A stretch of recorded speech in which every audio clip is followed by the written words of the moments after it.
Coach, thanks for joining us. We'll start it out with an opening statement as always, and we'll turn it over to questions. Thank you. Thanks, Ryan.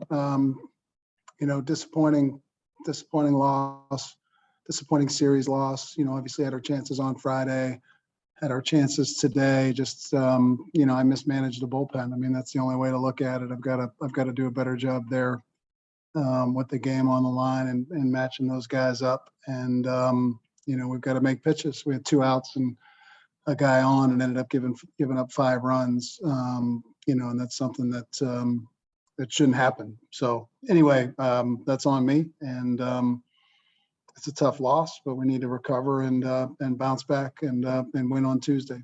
Teddy didn't have his best stuff, but he battled. Really made 2 bad pitches, hung the slider to for the 0-2 or the 1-2 home run to Corbett, hung a slider, just made a bad pitch, and then the 0-2 home run. But really, other than those 2 pitches, Teddy threw well enough to win. And offensively, I thought we were solid all day. Did a pretty good job up and down the lineup. Little shorthanded, obviously, without Cesare and Corona, but Jimmy stepped in and did a good job. Kyle was okay. So again, got to bounce back. Tom, just where do you think things kind of went wrong for Ox in the 7th there?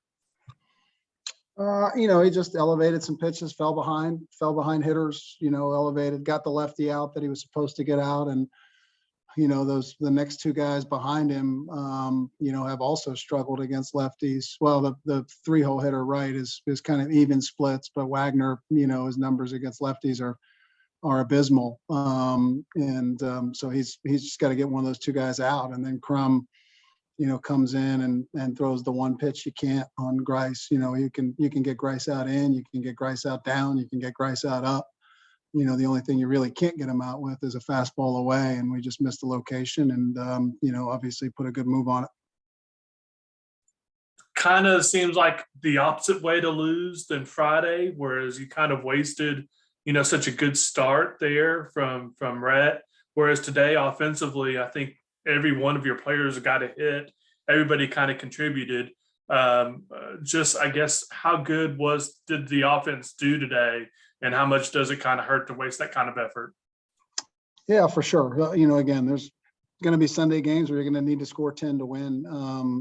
But today 8 should have been enough today. But with Teddy on the mound, obviously not having Adler in the bullpen hurts us, left us a little short there. But obviously, if I, who knows if I go to Keener sooner, who knows how that game ends up. But it's one of those things. That one's going to hurt for a while. It was kind of the message to the team after this one. Well, the message to the team was that I mismanaged the bullpen, and that's on me. I mean, they did what they needed to do to win, and I've just got to make better decisions in the bullpen and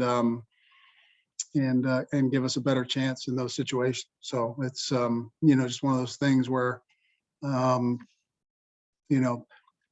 didn't want to use Wade or Golub today. Wade, they certainly both said they could pitch, but they've had high usage. They'd already seen them once.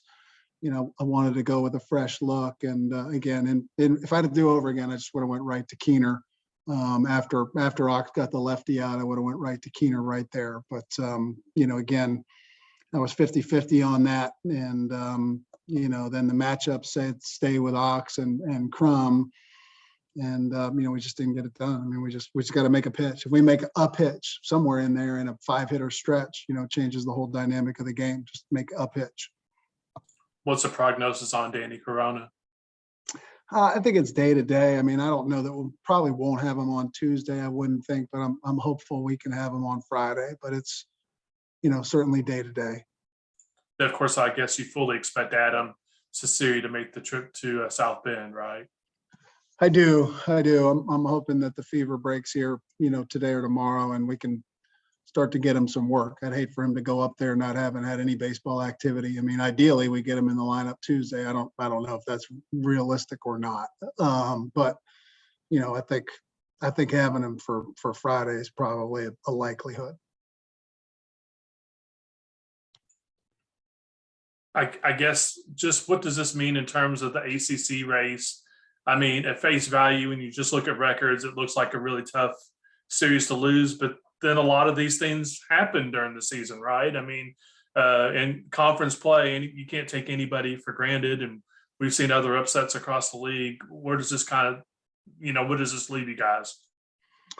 Well, I mean, certainly in our division, I mean, it's, after Miami, who's kind of ahead of everybody else, it's all bunched up from there. I mean, everybody's kind of about the same, other than obviously BC and Clemson and Duke at the bottom. But even, Duke swept Notre Dame this weekend, so, nobody's out of this thing, and it's all bunched up in the middle. I mean, we've got, we've got 3 division series left, in a row, with Notre Dame, Louisville, and NC State. With the Longwood, 2-game set with Longwood in between there. But so we certainly control our own destiny. I mean, 15 is still the magic number, to make sure you're in the NCAA tournament and, and to make sure that, obviously that gets us in the ACC tournament as well. But, 15's the magic number, and we've got 4 series to get there. Anything else, guys? Thanks, Coach. Appreciate your time. Thanks, Les. Thanks, Tom. Thank you.